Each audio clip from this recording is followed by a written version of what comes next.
Well, thank you very much indeed, Tasmina, for that somewhat over-generous introduction. But it's a great pleasure to be here, and I have had the privilege of representing my constituents in Inverness and Nairn for 26 years. When I first stood in 1990, Inverness constituency had 3 distinctions. We had in the constituency the highest mountain, and we had the deepest loch, and we had the friendliest people, and also an extremely intelligent electorate, I have to say. But back then, and this follows from what Bertie was saying about the increase in population, the population of Inverness was actually 40,000 in 1990. It is now 83,000.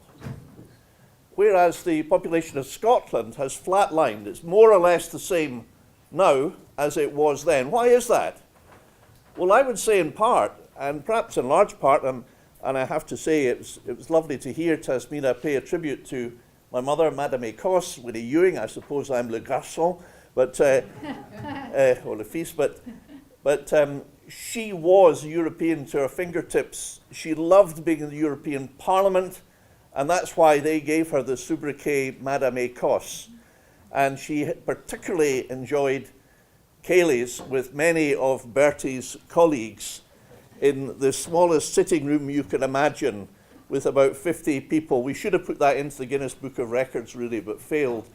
But she did bring the Loamey Convention to Inverness, and she helped to see the University of the Highlands and Islands established, and she also, as David Wigley pointed out, fought and won a campaign that London said was unwinnable, namely the securing of Objective 1 funds for Europe, and that in turn funded a huge number of infrastructure and social improvements, causeways to islands, airway links, and other things which enable people to live and work in the Highlands and Islands. So I would say that her influence and the influence of being in the EU and being a positive part of the EU in Inverness, especially with the university attracting so many young people, resulted in the increase in that population.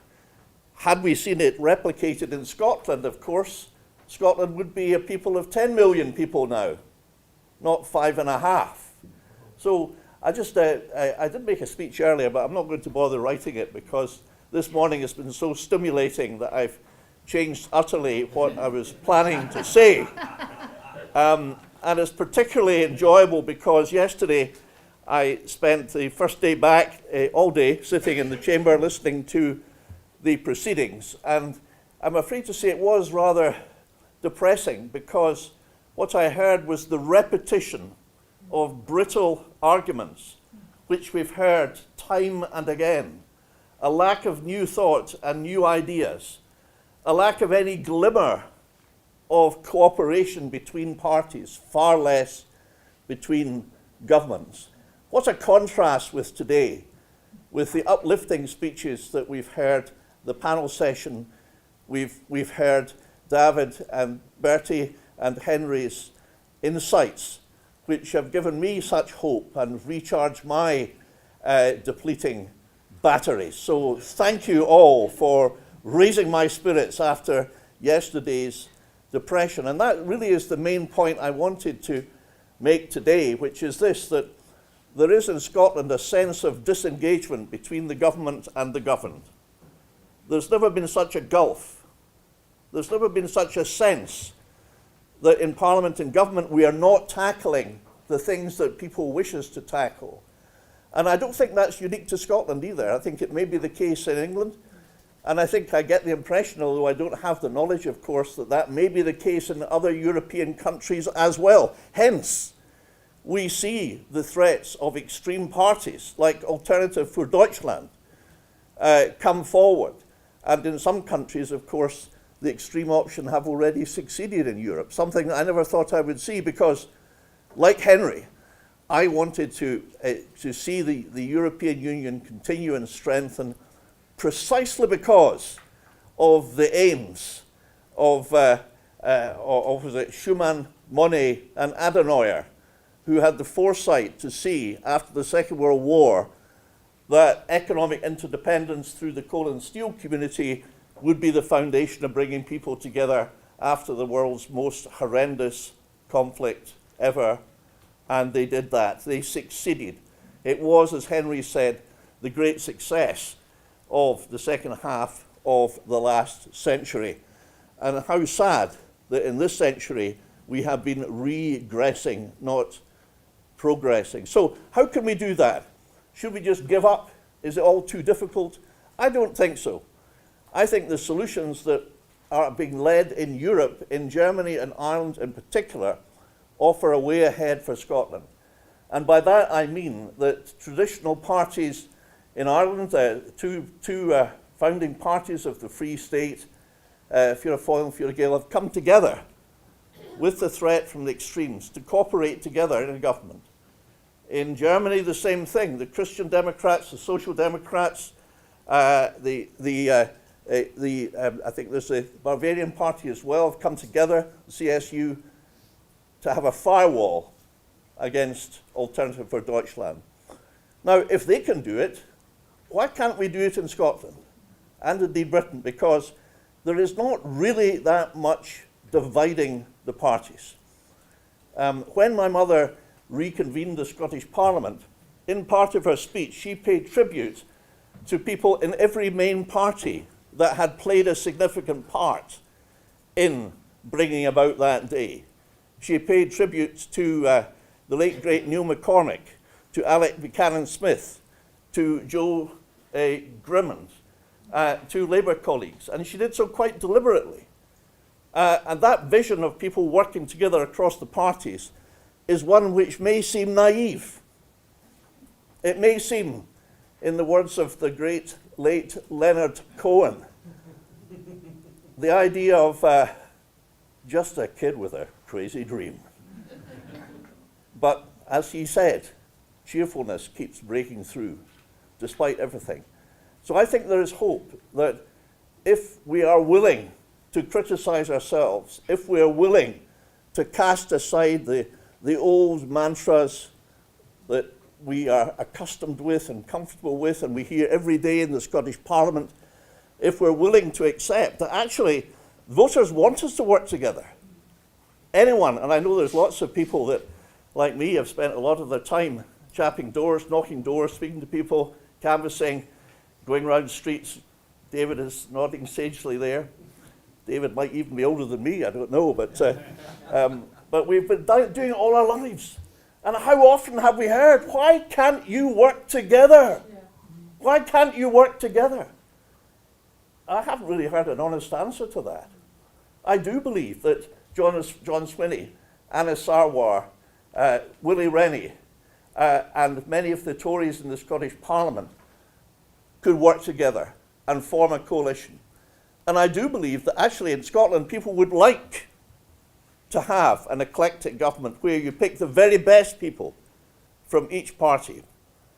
Now that wouldn't remove politics from politics. That's not possible. But it's happened before. It happened in the Second World War when Scotland was de facto independent under the late great Tom Johnson, who Churchill just left to get on with it. And it can happen again. And I scarcely need to mention the economic circumstances of Britain have never been more parlous. The national debt, the difficulty, the lack of room for manoeuvre, the failure to be realistic about challenges are all conspiring to create a situation of financial emergency from which there is no obvious escape other than honesty, hard work, and cooperation. I also think we need to see the voting system in the Scottish Parliament change. And one gesture which would show that the politicians are willing to pass power back to people would be by changing the voting system either from the existing system to the Irish system, the single transferable vote, or to an open list system. Because you see at the moment, the party leaders choose who most of the politicians are. They pick a list, and then they pick who's at the top of the list, and the person at the top of the list wins almost automatically. So where do the people come in? Well, they don't. And they're getting fed up with it. Because they, with respect to Amica, they don't want robots to have as representatives. You've got them already. Well, far be it from me to say, you know, you may say that, I couldn't possibly, well, actually I can, so Amica actually is very high intelligence, so there we are. I better not continue with this metaphor. But I think people want better. They don't necessarily want a representative that agrees with them in every point, but they do want someone that they can trust to tell it how it is, to stand up for their interests. I have to say I am completely biased. I have no claim to impartiality whatsoever because I have, after 50 years, parted company with my party for many reasons. But I think that the principal reason when it comes to it is that there was a proposal, and you know, fishing is at the heart of Scotland. It's part of our DNA, it's part of our culture. There was a proposal to ban our fishermen from the sea, from a further 20% of the sea. There's already 38% designation. There was no scientific evidence for this, and it was being pushed through. Fishermen hadn't been consulted. They were furious, and a furious fisherman is something to behold. Don't get it on a recording, otherwise it could not be recorded for reasons of language. But there was fury, and I thought, what shall I do? And I sat in my office and I thought, what would Winnie have done? So the next day I made the speech, and I got the policy document that was being proposed, and earlier on I made a little bit of tear in it so that this gesture could be performed theatrically. And I said, what should we do with this document? Well, there's three things we can do.